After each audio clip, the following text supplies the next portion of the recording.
Welcome to today's deep dive. We've got a pretty intense one today. We're pulling from a collection of recent Thai news broadcasts and some really detailed expert geological analyses. Yeah, it's a heavy topic. It is. We're looking into something called glacial lake outburst floods, or well, they're more terrifyingly known as mountain tsunamis. Right, mountain tsunami. Yeah, and our mission today is to figure out exactly why high-altitude glaciers in places like the Himalayas are just suddenly collapsing. Right. Looking at the physical mechanics of these sudden floods and the alarming ripple effects this is having on global climate migration. It really is a profound shift in how we have to think about the mountains. Because we're used to viewing the Himalayas as permanent, unmoving. Right. But right now that landscape it's practically liquefying. It's just the sheer scale of the destruction is hard to wrap your head around. Like down at the Nepal-Tibet border, we're looking at over 359 dead and I think 1,500 people missing. Yeah, 1,500. Entire villages, bridges, roads just wiped off the map entirely.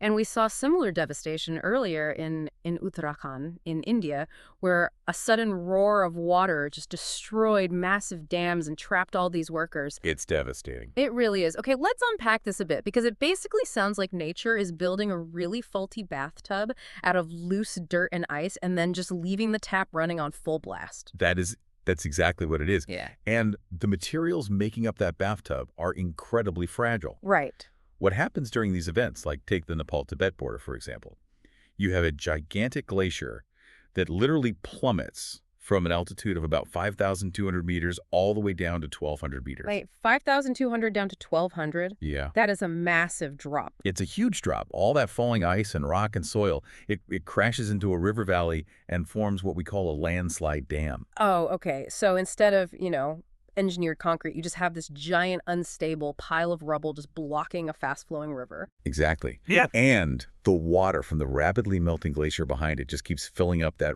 rubble wall bathtub. Right. And eventually the hydrostatic pressure just becomes way too great. The natural dam bursts under all that immense weight, and it unleashes a wall of mud, rock, and ice that just travels at terrifying speeds down the mountain. Jeez. Which I guess brings us to the core issue, right? The tap is running faster than ever. Yes. Because the sources were saying Nepal has lost nearly a third of its ice in just the last 30 years. A third, yeah. And the melting sped up by like 65% in the last decade alone. It's accelerating.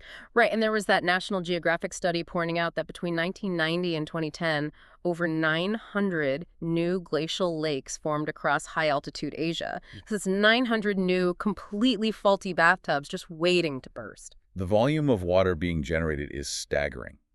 But the devastation isn't just a product of the melting ice itself. Okay. We're actually actively amplifying the danger here. Right. Are we just setting ourselves up for failure? Because the sources highlight that we're putting critical infrastructure right in the crosshairs. Oh, absolutely. We're talking entire hydroelectric dams, power plants, and, the dense workforce populations required to actually build them. Yeah. They're being placed directly in these very fragile, high-risk valleys. It's like setting up camp at the very bottom of a bowling alley. That's a good way to put it. When a natural dam breaks, those narrow valleys just funnel all that destructive energy straight into these multi-million-dollar infrastructure projects. Exactly. The human and the economic tolls are maximized by our own development choices. The assumption is usually that we can just engineer our way out of nature's unpredictability. Right, we can build a stronger wall. Right. But these mountains and tsunamis are proving just way too massive and way too sudden for that. So the natural instinct here is to ask, well, why can't we just keep an eye on these lakes? Like we have modern satellites. You'd think we could just watch the water levels rise and sound an alarm when it gets, dangerous? It sounds simple, but the geography of the Himalayas makes monitoring an absolute logistical nightmare. Really? Because of the terrain?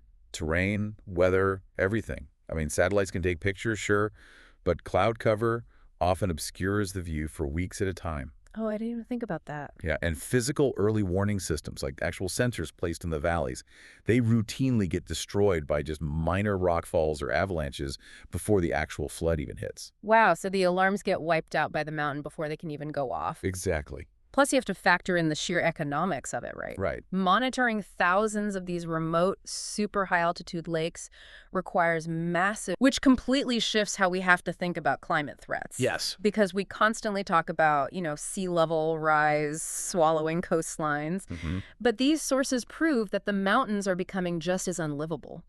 We're facing this dual threat that forces people from both the coasts and the peaks to migrate inward. And they are migrating into cities that are already totally packed to capacity. Right. So that sudden influx sparks really intense competition for basic resources like land, water, food. A localized melting glacier doesn't just affect the valley right below it. No. It triggers a chain reaction that destabilizes entire regional economies. It really is a butterfly effect. Like plucking a flower disturbs a star, or in this case, one localized melting glacier completely rewrites the map and shakes global populations. Yeah, really, Doug. It leaves you wondering, if this is what happens when just a few of these lakes burst, how many unseen, faulty bathtubs of dirt and ice are just quietly filling up in mountain ranges around the world right now?